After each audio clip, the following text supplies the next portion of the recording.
After the abolition of slavery in the North, slavery had become the peculiar institution of the South, or an institution unique to Southern society. The Old South grew into the largest and most powerful slave society the modern world had known. Cotton replaced sugar as the major crop produced by slave labor in the 19th century, and 3/4 of the world's cotton supply came from the southern United States.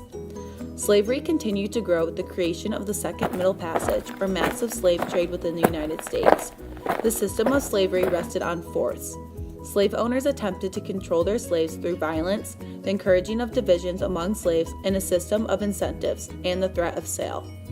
Slaves lacked any voice in the government and could be sold or leased by their owners at will. They could not testify in court against a white person, acquire property, or own firearms. In 1830s, it was made against the law to teach slaves how to read or write. For example, in the court case of Celia, a female slave, killed her master in 1855 while resisting sexual assault and was immediately sentenced to death. Her execution was postponed until her child was born so her owners would maintain their property rights. The planter class held the majority of slaves, controlled the most fertile land, and had the highest incomes. The paternalist ethos was developed, which defined a society in which slaveholding gentlemen took personal responsibility for the physical and moral well-being of their dependents, women, children, and slaves. This masked and justified the brutal reality of slavery. In order to cope with their hardships, slaves developed slave religion, a distinctive version of Christianity. Many forms of resistance were developed by the slaves as well. Day-to-day resistance, or silent sabotage, was the most common, which included doing poor work, faking illness, and the theft of food. The most threatening form of resistance were fugitive slaves, or slaves who ran away. Most succeeded in the Upper South, like Frederick Douglass, who became a major figure in the crusade for abolition and insisted slavery could only be overthrown by continuous resistance. The Underground Railroad was a loose organization of abolitionists who hid fugitives in their homes and assisted runaway slaves. Harriet Tubman risked her life by making some 20 trips back to the South to lead relatives and other slaves to freedom. On the Amistad ship, 53 slaves tried to force a navigator to steer it to Africa. John Quincy Adams agreed that the captives should be freed, and they were. There were also many uprisings against slavery. The first one happened 11 years after Gabriel's Rebellion, on sugar plantations upriver from New Orleans. About 200 and 500 men and women, armed with sugar-cane knives, axes, clubs, and a few guns, marched toward the city, destroying property. The second one was organized by Denmark Vesey in 1822. The plot was discovered before it could happen. The third one was Nat Turner's Rebellion. Nat Turner was a slave preacher and religious mystic in Southampton County, Virginia, who came to believe God had chosen him to lead a black uprising. On August 22, 1831, he and his followers marched from farm to farm, assaulting white inhabitants. This was the last large-scale rebellion in history, and 60 whites were killed, and Turner and 17 other rebels were executed. This resulted in the tightening of bondage and stricter slave codes.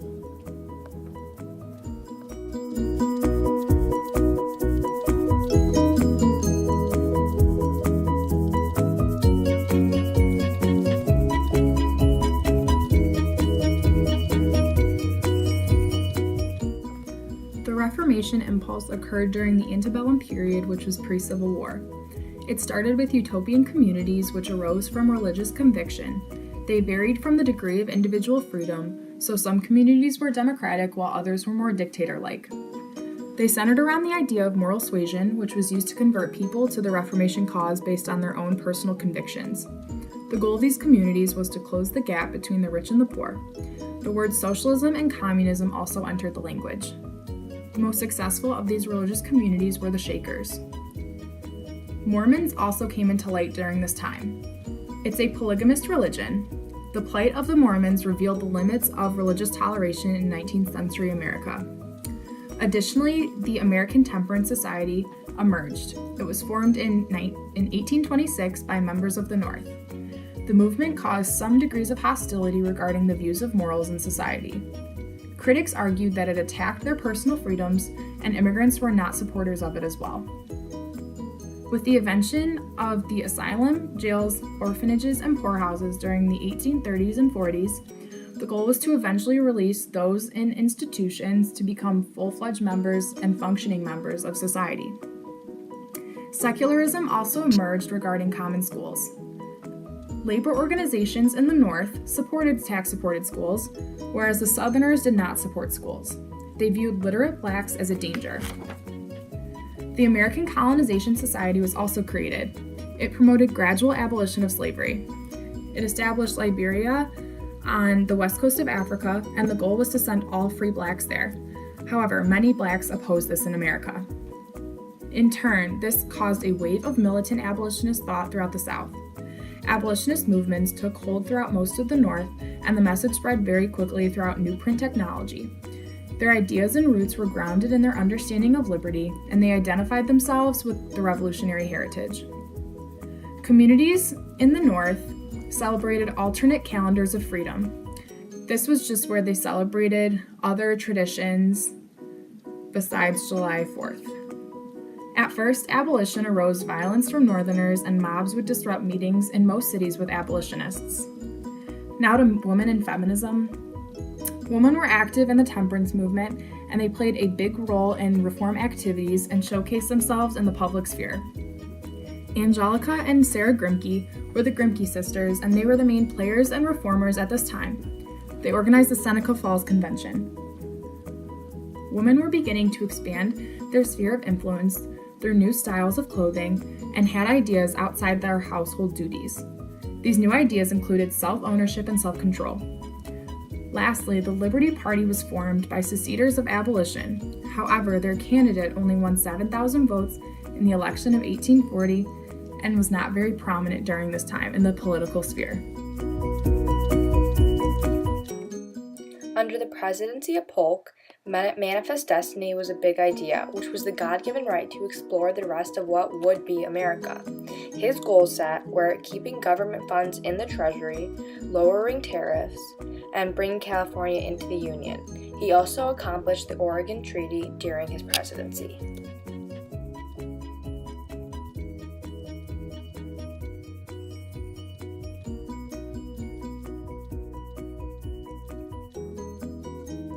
The Mexican-American War broke out under Polk, and this eventually led to the sectionalism of Democrats, Whigs, and Free Soil Party, which eventually led to the demise of the Whigs Party. And the Treaty of Guadalupe Hidalgo was signed in 1848, and it recognized Texas's annexation. Henry Clay came up with the Compromise of 1850. This had 4 parts. California would enter as a free state. The fugitive slave clause would be much harsher. There would be a ban of slave trade in D.C., and the Mexican cession would be under popular sovereignty.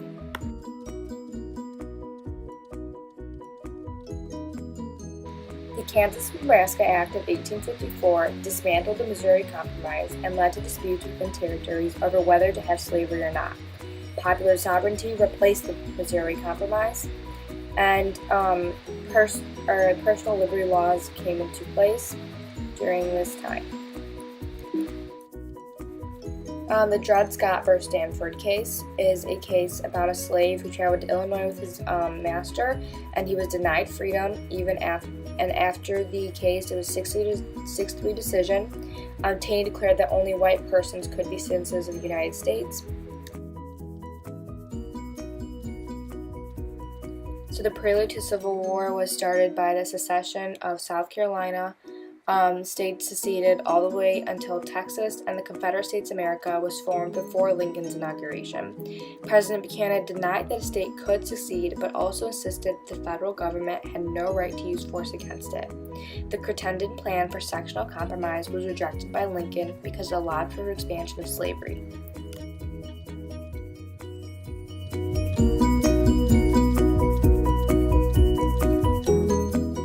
The Civil War marked the start of a new technological advance. Railroads, telegraphs, and the modern rifle all became useful for the wartime. The railroads transported troops and supplies faster and more efficient than ever. Telegraphs began to be a means for communication between troops. Also, the modern rifle, grenades, and submarines were introduced during this time. At the start of the war, there was no national banking system, no tax system, and not enough military supplies.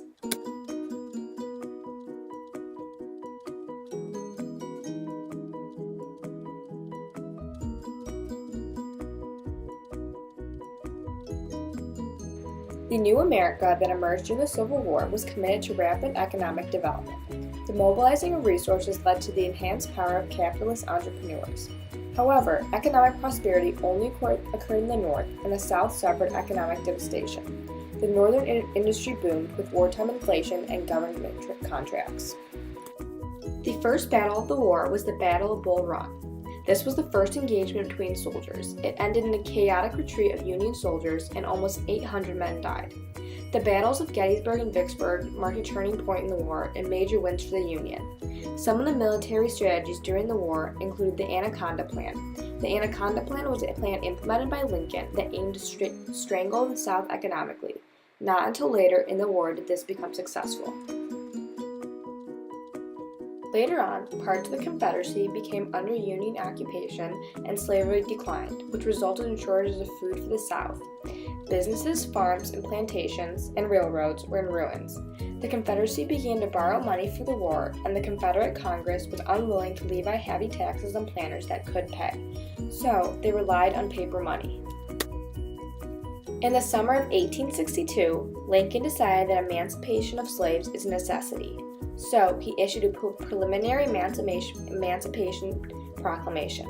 Not until January 1st, 1863, did he sign the official proclamation. However, it liberated very few slaves, precisely only slaves under the Confederacy. Congress also adopted policies to promote economic growth, but the policies were mostly northern as the southern states were now unrepresented. One of these policies was the Homestead Act, which offered 160 acres of land to settlers in the West. In addition, the land grant college assisted estates in establishing agricultural and mechanic colleges. Women in the Confederacy were forced to leave their plantations by managing business affairs and disciplining slaves. In the North, they began to work in factories and became clerks.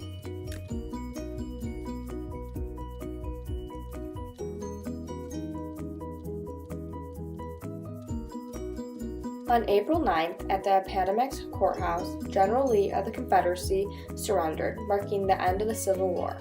After the end of the war, on January 31, 1865, Congress approved the 13th Amendment, which abolished slavery throughout the entire Union.